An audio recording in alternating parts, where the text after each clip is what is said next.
안녕하세요. 여러분은 열리지라는 나무에 대해 들어보신 적이 있으신가요? 예전에 아내와 함께 등산에 간 적이 있는데 그곳에 두 나무가 뒤엉켜 하나의 나무가 되어 있는 걸 본 적이 있어요. 아내가 그 나무는 열리지라고 하더군요. 처음 보는 나무 모습에 마냥 신기하게만 봤었는데 아내가 그 나무처럼 우리도 한 몸으로 오래오래 같이 살자는 말을 했었어요. 꼭 같이 하자고 했는데 그 말을 했던 사람은 약속을 지키지 않고 먼저 저 세상으로 떠났습니다. 많이 그립습니다. 보고 싶다고 찾아갈 수 있는 곳이 아니니까요. 그래서 그리움에 사무친 제 마음을 이곳에서 풀고 싶어 사연을 적어봅니다. 우리 부부의 이야기 시작해 볼게요. 아내와는 20대 어린 나이에 술자리에서 만났어요. 친구 생일에 다 같이 모여 한잔했는데 그때 동숙한 사람이지요. 친구 애인의 여자친구였는데 청순하고 조신한 모습에 제가 첫눈에 반해버렸어요. 그래서 그때 이후 졸졸 따라다니면서 사귀자고 했죠. 그때 아내는 저에게 별로 관심이 없었습니다. 그도 그럴 것이 당시 제가 좀 양아치처럼 행세하고 다녔거든요. 젊은 연기에 그게 멋있어 보여서 껄렁하게 하고 다니니 어느 여자가 저에게 호감이 생기겠습니까?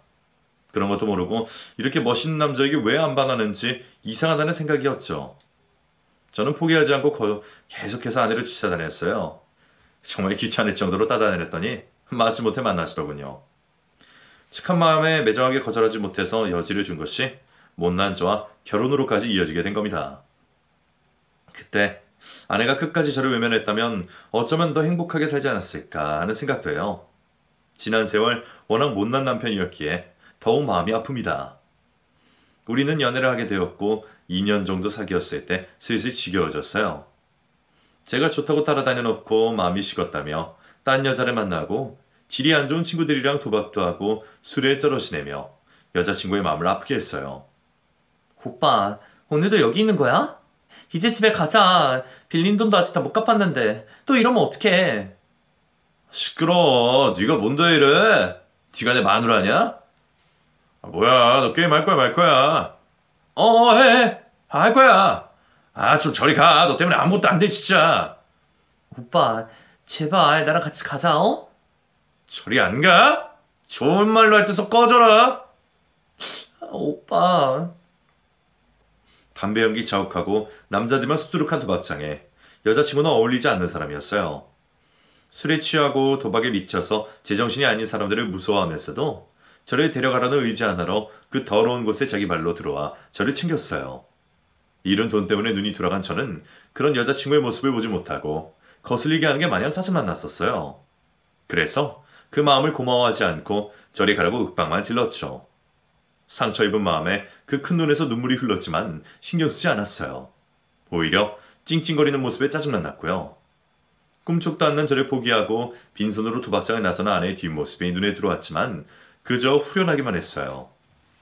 그 일이 있고 며칠 동안 여자친구에게서 연락이 없었어요.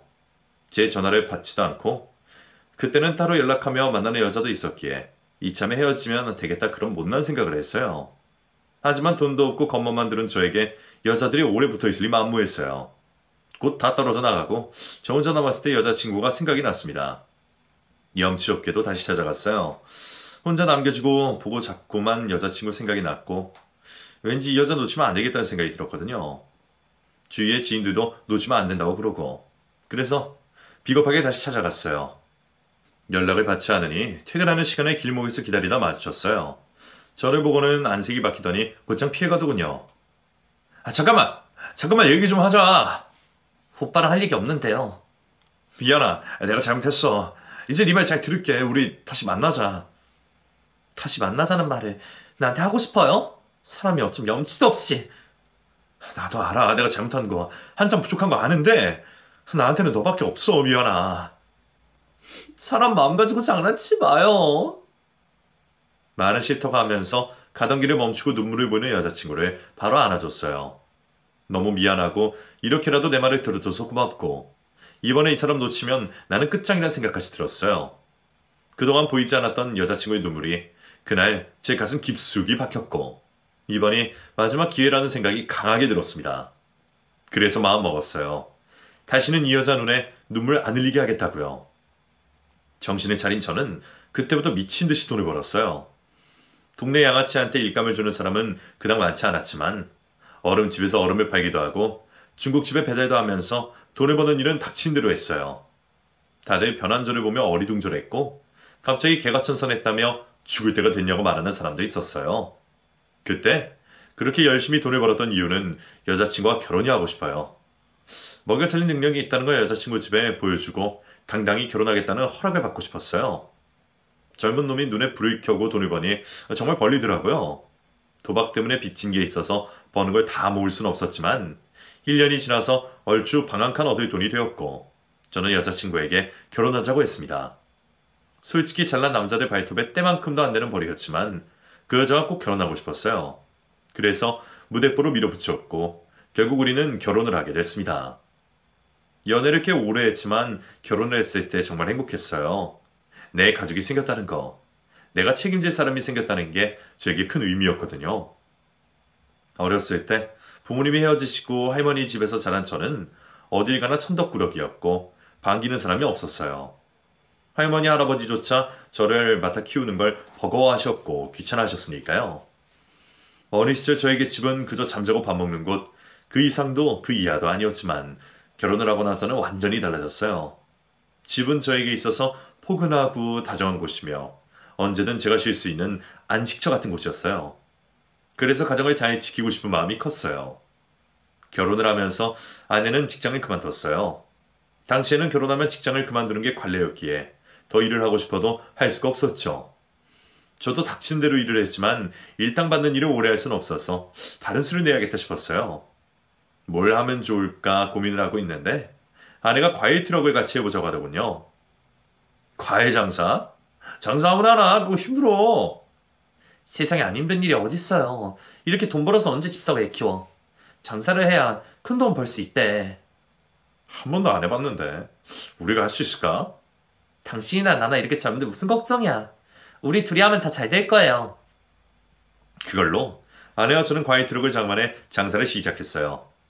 차를 살 돈도 여유치 않아서 덜덜거리는 낡은 트럭을 구해서 다녔고 하루 24시간 잠자는 시간 외에는 목이 좋은 곳을 물색해 다니며 장사를 했어요. 처음에는 남는 게 별로 없었어요. 처음 해보는 일이니 셈도 느렸고 과일이란 게 생물이라 보관이 오래되지 않았거든요. 잠시만 파는 게 늦으면 상품 가치가 떨어져 원가보다 낮은 금액으로 떨이를 해야 했어요. 그러니 남는 게 뭐 그리 많았겠어요. 몇 달 동안 생활비도 안 나오는 걸 보며 포기를 해야 하나 싶었지만 아내가 말렸어요. 겨우 몇 달하고는 포기하냐면서요. 벌이가 시원찮아 저는 때려치우고 싶은데 아내는 그러지 말라고 했어요. 분명 제대로 하면 돈이 될 거라면서요. 아내의 말에 별 수 없이 마음을 돌려 과일 장사를 계속했는데 사계절을 보내고 나니 얼추 장사하는 요령을 알 것 같았어요. 그때부터 돈이 되기 시작했어요. 아내 말대로 과일 장사는 우리 부부에게 큰 기회가 되어줬어요. 트럭에서 장사를 하다가 몇 년 뒤엔 작은 상가를 하나 얻게 되었고 그곳에서 집도 사고 자식들 공부도 시키고 남들처럼 살 수 있게 됐어요. 365일 쉬는 날 하루 없이 명절날조차도 가게 문을 열며 장사를 꾸준히 했고 몸이 아픈 날에도 약을 먹어가며 참아냈어요. 그렇게 하다 보니 가게의 단골도 늘고 동네에서 제일 유명한 과일 가게가 됐습니다. 그때는 돈통에 돈이 돌아가는 것도 모르고 일을 했어요. 그 정도로 바빴고요. 장사하느라 자식 둘 크는 것도 모르고 그렇게 살았어요. 아이들이 태어나자 장모님께 부탁을 드려서 맡겨놓고 과일 가게를 지켰어요. 애 낳은 지 한 달도 안 돼서 다시 일하러 나오는 아내를 보며 얼마나 미안하던지. 혼자 가게 일을 하니 매출이 떨어지는 건 당연했어요. 그걸 못 견디하던 아내는 핏덩이를 떼놓고 가게로 나왔고요. 돌아보면 정말 악착같이 그렇게 살았습니다. 없는 집에 시집와서 능력도 없는 저한테 코가 끼어서 평생 고생만 했어요.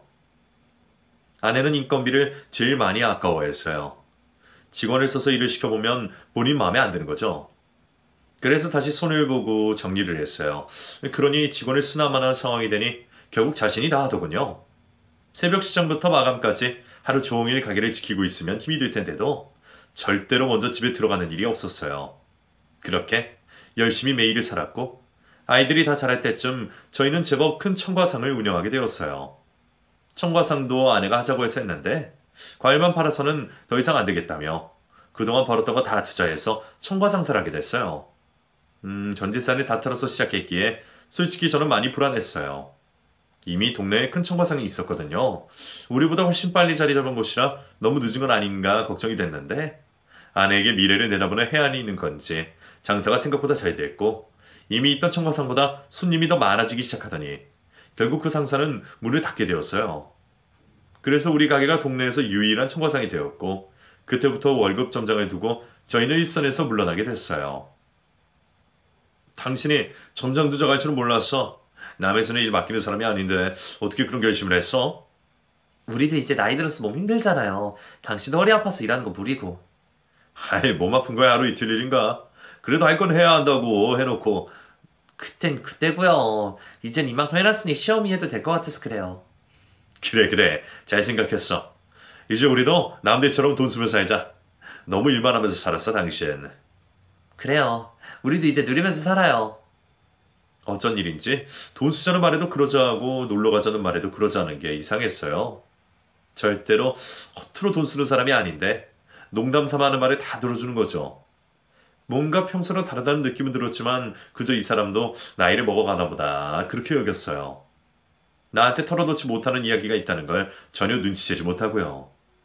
아내가 저에게 숨긴 비밀을 알게 된 건 일을 쉬게 된 지 보름 후였어요. 한 번도 단 둘이서 여행을 간 적이 없었는데 처음으로 기분 전환 삼아 산을 찾았어요. 산길을 눌러 산책로가 깔려있는 곳이었는데 높지 않아서 걷기가 좋은 곳이었죠. 그곳에서 아내와 함께 열리진 나무를 보았어요. 종이 다른 두 나무가 얽혀있는 건 희귀하다고 안내문에 적혀 있었는데 그 나무를 보며 아내가 말을 했죠. 여보, 정말 신기하죠? 그러게 희한하네. 나무가 서로 어깨동무하고 있는 것 같기도 하고. 얼마나 서로를 위하면 두 나무가 저리 한 몸이 되어 있을까요?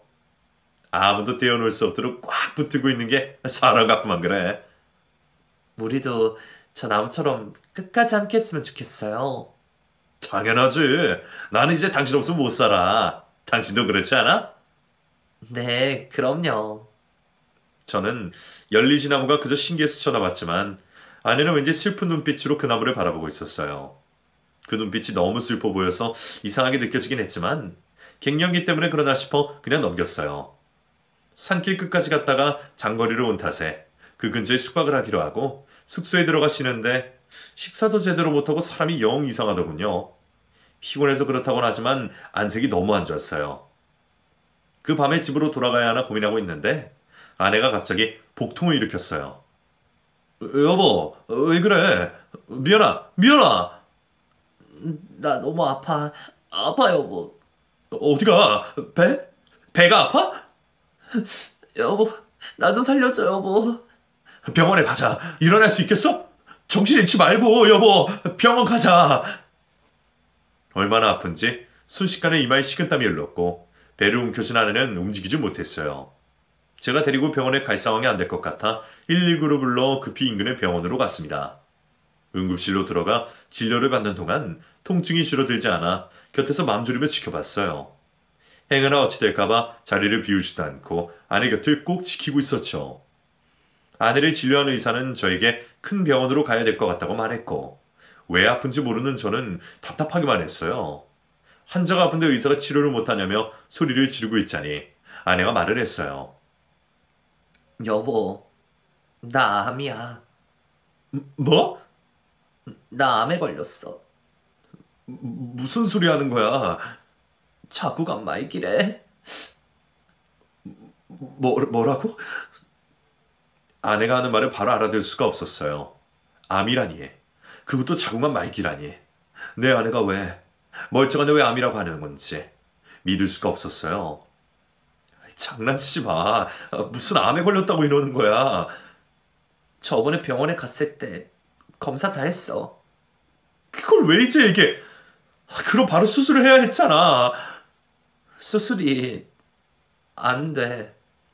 왜 수술이 안 돼? 말이 되는 소리를 해. 전이가 다 됐대.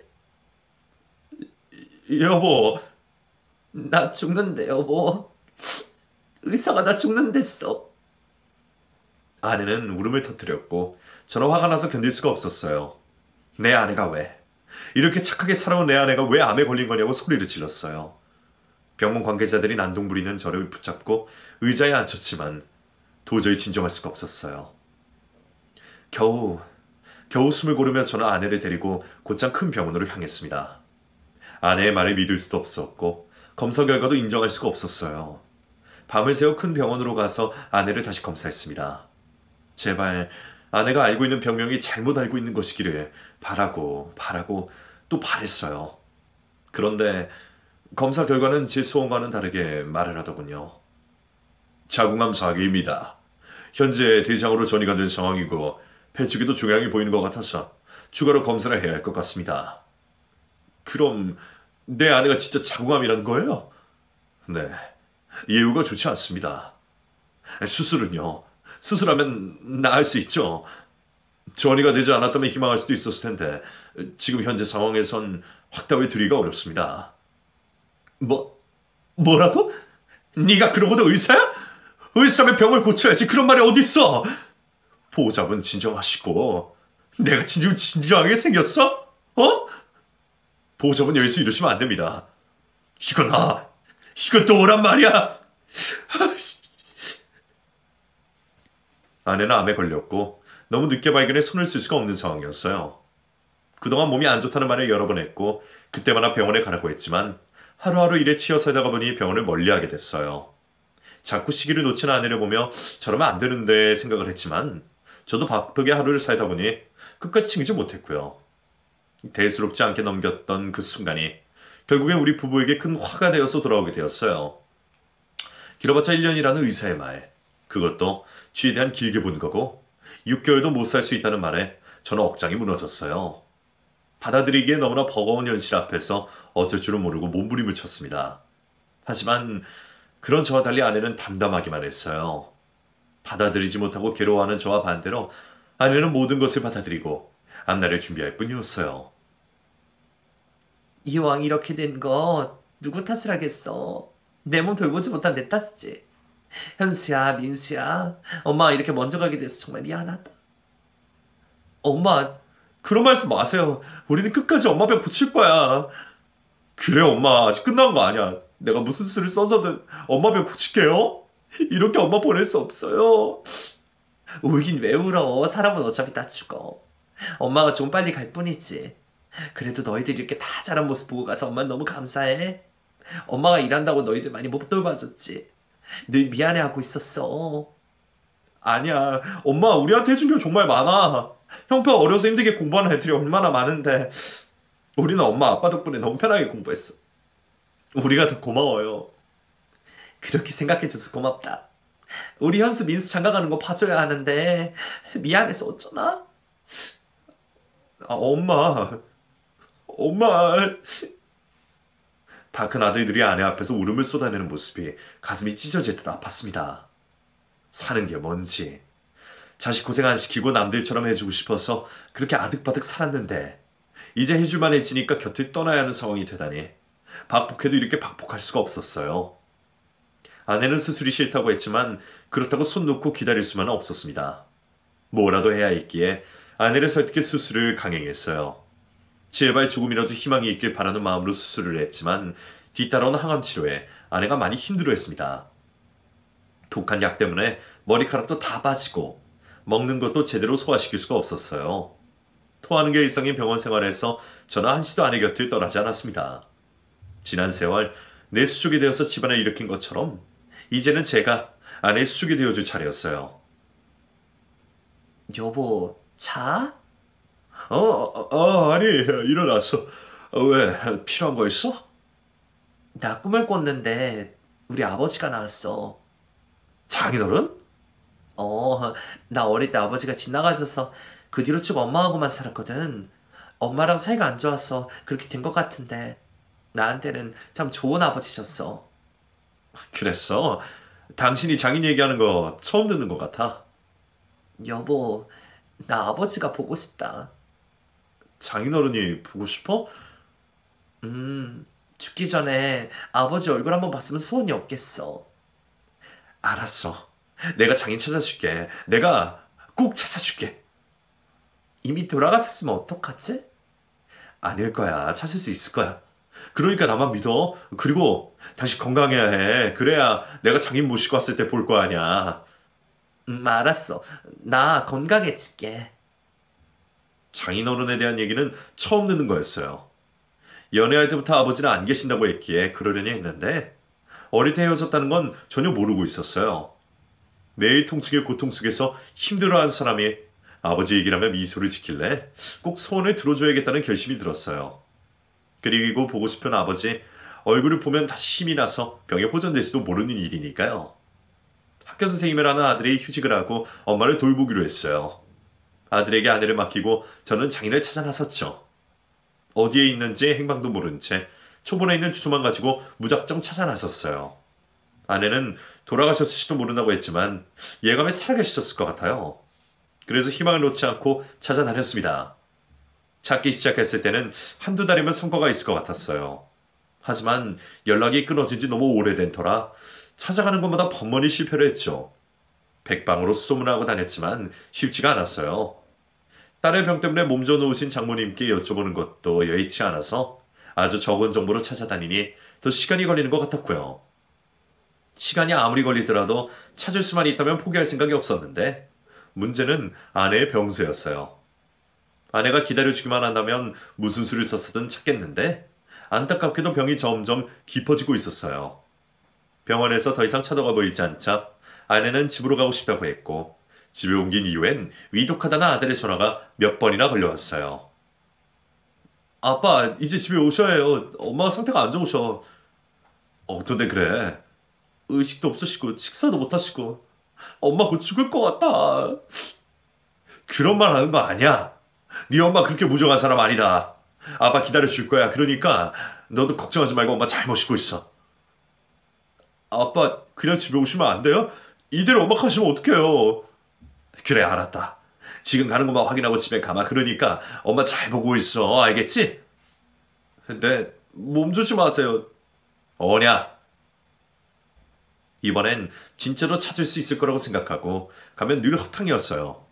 애써 찾아간 곳에서 못 찾을 때는 실망감도 있었지만 아내를 생각하면 주저하고 있을 수가 없었죠. 아내가 위독하다는 아들의 전화만 여러 번. 이번에는 진짜 집으로 돌아가야 할 것 같은 생각에 마지막으로 찾은 곳에서 기적적으로 장인어른을 찾을 수가 있었어요. 저기 어르신, 혹시 조남이 박민자 환자 맞으십니까? 내가 박민환인데 누구시오? 드디어 만났네요, 장인어른. 뭐? 장인어른? 박미연이라는 딸 있으시죠? 제 처입니다. 미연... 우리 미연이 얘긴가? 네, 맞습니다. 우리 미연이가 날 찾아 이 애비를. 네, 아주 많이 보고 싶어 합니다. 그래, 그랬구나. 장인어른은 딸이 찾는다는 말에 눈물을 글썽이며 아내의 이름을 몇 번이나 되뇌이셨어요. 장인은 여든이 훨씬 넘은 나이에도 꼿꼿하셨고 정정한 모습을 보며 일찍 병이 든 아내가 제 탓이 확실한 것 같아 마음이 더욱 무거워지더군요. 내가 고생을 많이 시켜서 병이 난 게 맞는 듯했어요. 천근만근 무거워지는 마음을 추스리며 장인에게 서둘러 본론을 얘기했어요. 아내에게 시간이 많지 않기에 한시가 바빴으니까요. 장인어른, 저와 함께 아내를 보러 가주십시오. 우리 미연이가 아직도 예비를 잊지 않고 있어준 건 고마우나 내가 무슨 낯으로 그걸 봐. 장인어른, 그러지 마시고. 나는 나설 수가 없어. 무슨 낯으로 그걸 보겠나. 장인어른, 시간이 없습니다. 그게 무슨 말인가? 저는 아내의 병에 대해 장인께 말씀드렸어요. 그리고 시간이 얼마 남지 않았다는 말도 해드렸더니 장인은 털썩 주저앉아 울음을 쏟아내기 시작하셨어요. 애비 없이 크면서 얼마나 고생이 많았겠냐며 저처럼 본인 때문에 아내가 아프다면서 자책을 하셨어요. 그 울음소리가 너무나 애처로 저도 눈물이 왈칵 쏟아졌고 저도 장인을 붙들고 눈물을 쏟아냈어요. 괴로운 마음이야 장인도 저도 같은 마음이었어요. 하지만 오래 지체할 수가 없었습니다. 조금이라도 빨리 장인을 모시고 아내에게 가야 했어요. 장인은 딸이 아프다는 말에 서둘러 나설 채비를 하셨고 우리는 그렇게 아내를 보러 차를 몰았습니다. 급하게 집으로 돌아서니 아들이 반갑게 맞았어요. 처음으로 외할아버지를 보고 공손하게 인사를 드리는 아들들을 보는 장인의 눈빛이 촉촉히 젖어들었고 이윽고 누워있는 딸을 보고 장인은 무너져 내렸어요. 미연아. 아버지? 내가 왔어. 너를 보러 내가 왔다. 아버지, 오랜만인데 이런 모습이란 죄송해요. 아니다, 아니야. 네가 미안할 건 아무것도 없다. 다 이 못난 애비 때문이지. 아버지, 많이 늙으셨네요. 그랬지? 너무 변했지? 그래도 우리 아버지, 여전히 미남이시네. 미안하다, 미안하. 이 애비가 죽일 놈이야? 부녀는 서로의 손을 꼭 쥐고 울음을 터뜨렸어요. 누가 먼저랄 것도 없이 터진 울음에 저도 아들들도 눈시울이 붉어졌죠. 아내는 힘겹게 숨을 몰아쉬면서도 보고 싶었던 아버지와 한마디라도 더 나누려고 애를 쓰고 있었어요. 그런 딸의 모습을 보며 장인은 자식 앞세우는 주인이라며 통곡을 했고요. 둘의 모습을 보며 가슴이 어찌나 찢어지던지 저도 숨을 제대로 쉴 수가 없었어요. 저는 통증을 참으며 웃고 있는 아내의 얼굴을 봤어요. 최근에는 의식이 없는 날이 많았다는데 그날은 희한하게도 정신이 뚜렷한 아내가 너무나 예뻐 보였습니다. 그리고 갖은 고생에도 장인을 모시고 온 게 참 잘했다는 생각이 들었어요. 이렇게 좋아하는데 못 찾았으면 어쩔 뻔했는지. 그리고 내가 약속을 지킬 수 있게 기다려준 아내에게 너무나 고마웠습니다. 극적인 재회 이후 장인은 매일 저희 집에 오셨어요. 같이 지내자고 말씀드렸지만 저희 볼 낯이 없다시며 근처에 방을 구하셨고 매일 오다시피 하시며 딸의 간호를 자처하셨습니다. 연세 드신 노인이 병원어가 쉽지 않으신데도 그리하셨어요. 그 와중에 장모님과는 마주치기 힘들다고 하시면서 장모님 오시는 날은 피해서 그리 오셨어요. 아내는 부모님을 모두 만나게 돼서 너무 행복하다고 했어요. 덕분인지 한동안 통증도 덜하고 혈색도 좋아지는 것 같았고요. 차도가 있는 것 같아서 희망이 생겼어요. 하지만 그 희망이 오래가지 않았습니다. 아내의 잠자리를 챙겨주고 그 곁에 고된 몸을 뉘었어요. 이미 잠이 들었는지 새근새근 자는 아내의 얼굴을 보고 저도 눈을 감았죠. 하지만 얼마 지나지 않아 쌕쌕거리는 소리에 깜짝 놀라 불을 켜니 이미 아내의 숨이 넘어가고 있었어요. 여보, 미연아! 정신 차려, 미연아! 여보, 이제 마지막인가 봐. 아니야, 그런 말 하지 마. 현수야, 민수야! 당신이 내 남편이라서 너무 행복했어. 미연아! 고마워. 아내는 고맙다는 말을 끝으로 숨을 거두었습니다. 숨이 멎은 아내 곁에 저는 멍하니 앉아 있었고 곧 방으로 뛰어들어온 아이들이 엄마를 불러대며 울었어요. 첫째는 혹시나 모를 위급 상황을 대비해 배우던 심폐소생술을 했지만 아내의 숨은 돌아오지 않았고 둘째는 엄마의 손을 잡고 울기만 했어요. 그 모든 상황을 보고 있는데도 제 귀에선 멍하니 아무 소리도 들리지 않았고 눈물조차 나지 않았어요. 내 눈앞에서 아내가 숨을 거두는 걸 봤습니다. 숨이 넘어가는 걸 보는데도 아무것도 할 수 없었어요. 마지막 숨결이라도 붙잡고 싶은 마음이 굴뚝 같았지만 할 수 있는 게 아무것도 없었어요. 여전히 아내의 손에는 온기가 그대로인데 마치 자고 있는 것처럼 눈을 감고 있을 뿐인데 아무리 불러도 아내는 대답을 하지 않았어요. 아내가 제 곁을 떠나고 말았어요. 아내의 장례를 치르는 3일 동안 어떻게 보냈는지 기억이 나지 않아요. 그저 멍하게 아내의 영정사진만을 쳐다보며 있었던 것 같아요. 다행히 아들들이 손님 맞이를 다해줘서 무사히 장례를 치르고 납골당해 아내를 모셨는데 실감이 나진 않았습니다. 시장이라도 갔다가 금방이라도 현관으로 들어설 것 같고 가게에 갔다가 정산이 제대로 안 됐다고 저에게 잔소리할 것 같았어요. 하루에도 수십 번에 되는 잔소리가 그립고 아내가 끓여주는 김치찌개가 너무나 먹고 싶었어요. 하지만 원하는 것 어느 하나 내 맘대로 할 수가 없었어요. 아내가 없으니까요. 내 곁에 항상 있어주던 아내가 없으니까요. 뒤늦게 몰아치는 후폭풍송에 저는 속절없이 무너지기만 했어요. 아내의 흔적이 가득한 집안에서 꿈쩍도 하지 않고 죽은 듯이 지냈죠.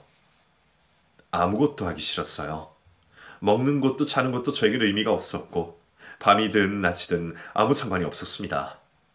그런 저 때문에 아들들만 애가 탔죠. 혹시나 저도 아내를 따라 세상을 틀까봐 아주 호들갑을 떨며 둘이서 저를 돌봤어요.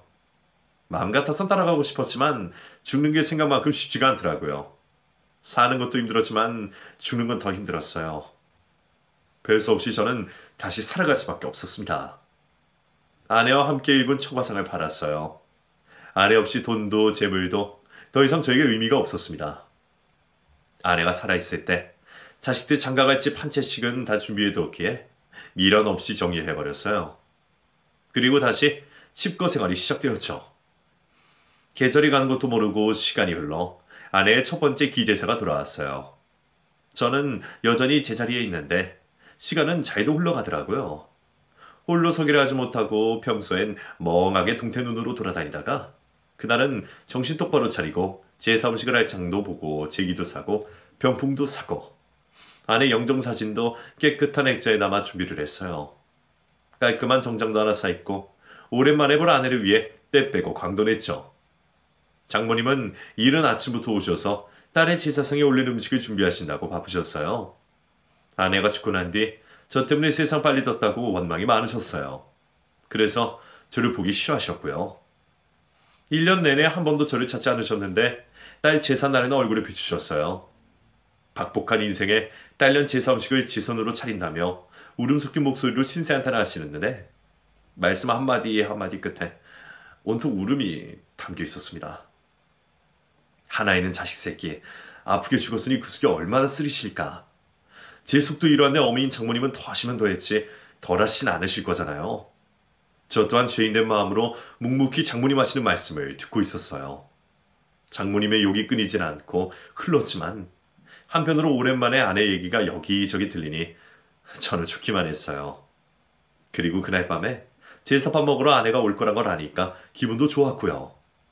제사를 지낼 시간이 다 되어 한상 가득 음식이 차려졌어요. 아들들도 일찍이 들어와 제사상 차리는 걸 도왔고 엄마의 첫 제사에 멀끔하게 옷도 챙겨 입었고요. 분주하게 오가는 모습을 보며 거실 한켠에 앉아 아내의 영정사진을 보고 있는데 누군가 현관 비밀번호를 누르는 소리가 났어요. 김서방, 누가 올 사람 있나? 아니요, 누구지? 아버지, 왜 초인종 안 누르고 비밀번호 바로 눌러요? 도둑인 거 아니에요? 초인종을 누르는 게 아니라 비번을 누르는 소리가 나니 다들 깜짝 놀라서 현관문만 바라보고 있었어요. 집 비번을 누를 사람은 가족밖에 없는데 그 가족은 집안에 다 있었으니 어리둥절할 뿐이었죠. 문득 떠오르는 사람이 있었지만 저는 잠자코 기다렸어요. 이윽고 비번이 풀리면서 문이 열리고 집안에 들어온 사람은 다름 아닌 장인어른이었죠. 이게 누구야? 귀신이야, 사람이야? 이 인간이 여기 왜 나타나? 김서방, 이게 어찌된 일인가? 아버님 오셨어요. 아버님? 둘이 만난 적이 있어? 오랜만일세, 김서방. 뜬금없이 나타난 장인어른을 보고 장모님은 기함을 하셨고 저는 반갑게 인사를 했어요. 장인어른을 아는 체 하는 저를 보고 장모님의 얼굴이 심하게 일그러지셨죠. 장인어른은 장모님을 마주하고 멋쩍은 듯 현관 앞에서 더 이상 집 안으로 들어오지도 못하고 서 계셨고 아이들은 외할아버지를 맞으며 인사를 하고 있었어요. 장모님은 그 모든 광경을 보고 너무 놀라서 황당해 하셨어요. 현수, 민수도 인간 안면 있는 거냐? 도대체 우리 애들한테 무슨 짓을 하고 다닌 거야? 김서방, 이건 아니지. 나한테 자네가 이러면 안 되지. 어머님 진정하세요. 내가 진정하게 생겼나? 저 인간이 어떤 인간인데 저 자식 버리고 지 살기만 찾은 인간이야. 그런데 감히 여길 찾아와 무슨 낯짝으로? 무슨 낯짝으로? 나가. 당장 나가. 어머님 진정하세요. 제가 다 말씀드릴게요. 무슨 말? 집사람이 장인어른을 찾았어요. 뭐? 미연이가? 네. 그래서 제가 장인어른을 모시고 왔습니다. 애들 엄마가 마지막 소원이라고 했어요. 우리 미연이가 그런 말을. 세상에. 세상에. 장모님은 아내가 아버지를 보고 싶어 했다는 말에 바닥에 주저앉으셨어요. 그리고 가슴이 치며 울기 시작하셨어요. 아이고, 우리 불쌍한 미연이 애비한테 버림받고 그게 얼마나 가슴에 사무쳤으면. 죽기 전에 지 애비를 보고 싶다고 해. 미연 엄마. 나 부르지도 말어, 끔찍한 인간아. 네가 그렇게 집 나가고 나랑 미연이랑 얼마나 힘들게 살았는지 알아? 세상에 지 새끼 버리고 가는 애디가 어디 있어. 나하고 미연이가 어떻게 살든 신경도 안 썼잖아. 지밖에 모르는 인간, 이기적인 인간아. 그때는 내가 너무 어렸어. 그것도 변명이라고 해? 장모님은 지난날이 생각나시는지 악에 받쳐 소리를 지르셨어요. 그 모습을 가만히 보시던 장인어른은 갑자기 장모님 앞에 무릎을 꿇고 사죄하셨어요. 미안해요. 내가 100번 사죄해도 모자라지. 마음이 안 풀리겠지만 지난날 내 행동 정말 미안합니다. 미안하다고 말만 하면 다냐고. 내 억울한 인생 그 한해 누가 다 풀어줘. 정말 미안해요. 정말 미안해. 장인어른은 통곡하는 장모님 곁에서 계속 미안하다는 말만 되풀이하셨어요. 백발의 노인이 무릎까지 꿇고 아내에게 용서를 구하고 있었어요. 장모님은 그쪽으로 눈길도 돌리지 않고 흐느껴 오시기만 했고요. 그럼에도 장인은 끊임없이 사과를 하셨어요. 결국 손이 풀리진 않았지만 마지못해 장모님은 사과를 받아주셨고 장인어른은 고맙다고 했습니다. 상황이 진정이 되고 드디어 아내의 첫 제사가 조용히 치러졌어요. 아들들도 한 명씩 엄마에게 술잔을 올렸고 저도 보고 싶은 아내에게 잔을 올렸어요. 부디 그곳에서 아픔 없이 행복하길, 지난 고통들 모두 잊고 행복하게만 지내길 그리 빌었어요. 그날 첫 제사를 지내며 아내가 기분 좋게 다녀간 것 같은 느낌이 들었어요. 자신이 사랑하는 사람들이 모두 모인 자리에서 맛있게 제사밥을 먹고 간 것 같다 마음이 편안했는데 그날 꿈에서도 웃는 아내가 나왔거든요. 아픈 모습 하나도 없이 20살 그때의 예쁜 모습으로 다녀간 아내. 고통도 슬픔도 없는 곳에서 행복하게 지내고 있을 거라는 걸 저는 믿고 있습니다. 그 뒤 아내의 제삿날마다 장인어른과 장모님이 오셨어요. 1년에 한 번씩 꼭 오셔서 서로의 안부도 묻고 그리운 딸 생각도 하며 시간을 함께 보내셨어요. 첫 만남에 그리도 화를 내시던 장모님은 같이 늙어가는 옛 남편을 부드럽게 바라봐 주셨고 그날만큼은 서로의 살아온 인생 얘기를 하며 동무처럼 지내셨어요. 그렇게 매년 힘든 걸음을 해주시던 장인어른은 몇 년 뒤 돌아가셨어요. 그리고 장모님은 아직도 딸의 제삿날에 저희 집에 찾아오십니다. 이제는 연세가 많아서 다니시는 게 힘들어하세요. 기운이 되실 때까지는 오시겠다고 하셨지만 그것도 얼마 남지 않은 것 같습니다. 아내를 보낸 지 10년이 넘어가는 지금 아들들은 장가를 가고 자식도 낳고 가정을 꾸려 행복하게 살고 있어요. 아내와 함께 마련해둔 집에서 각자의 가정을 꾸려 열심히 살고 있죠. 아내의 제삿날이면 두 며느리가 집으로 와 정성스럽게 음식을 준비하고 손주들이 아내의 제사상에 절을 올리고 있습니다. 그 모습을 보고 있으면 뿌듯해져요. 아내와 내가 일군 가정에서 또 가정이 만들어지고 자손이 태어나는 모습에 흐뭇할 뿐입니다. 저는 아직도 아내와 살던 집에서 홀로 지내며 아내를 그리워하고 있어요. 이제는 슬픔보다는 아련한 그리움으로 남아 추억을 벗삼아 살고 있죠. 누군가는 아직 살 날이 많은데 세상가 가라는 말도 해요. 그럴 생각이 전혀 없다고 하면 저더러 한심하다는 말도 하더군요. 죽은 와이프를 아직도 끼고 산다고요. 저는 그렇게 말하는 사람이 더 한심하게 느껴져요. 평생 곁에 있는 사람을 소중히 할 줄 모르고 살 테니까요. 진정으로 아낀다면 그런 말을 할 수 없다고 생각해요. 그렇죠? 남은 평생 먼저 간 아내만을 그리워하며 살 겁니다. 몸은 비록 멀어졌지만 마음만은 열리진 나무처럼 여전히 하나니까요. 우리는 끝까지 하나입니다. 제 이야기는 여기까지입니다. 긴 이야기 들어주셔서 고맙습니다. 부디 곁에 계신 분과 행복하시길 빕니다.